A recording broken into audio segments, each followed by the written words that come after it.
Gênio em quarentena. As descobertas de Isaac Newton durante a Grande Praga. A doença que atingiu Londres obrigou um cientista a se instalar em casa e interromper seus estudos em Cambridge, porém trouxe grandes contribuições ao mundo. No ano de 1665, a Inglaterra foi assolada pela Grande Praga, com inúmeras cidades desocupadas e diversos estabelecimentos fechados, incluindo a Universidade de Cambridge.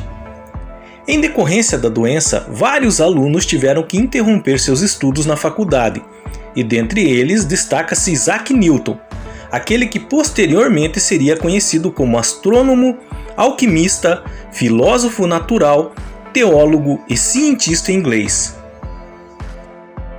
Data-se de 1665 a 1666, o período que Isaac teve de ficar em quarentena numa fazenda. Momento este que foi chamado de Anni Mirabilis, o Ano das Maravilhas, pois naquela época o aluno produziu manuscritos com descobertas fascinantes no campo da matemática, na ótica, na mecânica e na teoria da gravitação. É nesse mesmo momento que muitas pessoas costumam citar a lenda da maçã, porém ela não tem uma comprovação para afirmar se de fato foi criada nessa ocasião. Contudo, o que é relevante saber é que as descobertas feitas quando Isaac estava em isolamento não foram produto de uma inspiração qualquer ou miraculosa. Ao contrário, as questões que ele desenvolveu já estavam problematizadas anteriormente.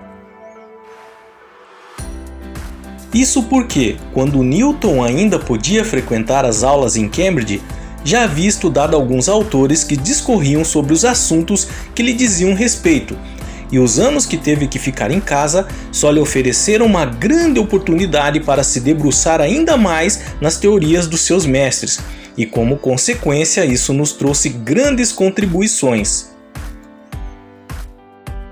Na área da matemática, ele criou o método das séries infinitas, que hoje se convencionou chamar de binômio de Newton.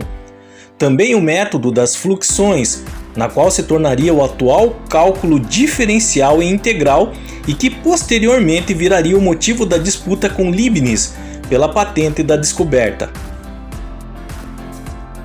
Além disso, no campo de estudos da ótica, os testes com o prisma levaram à formação da teoria das cores.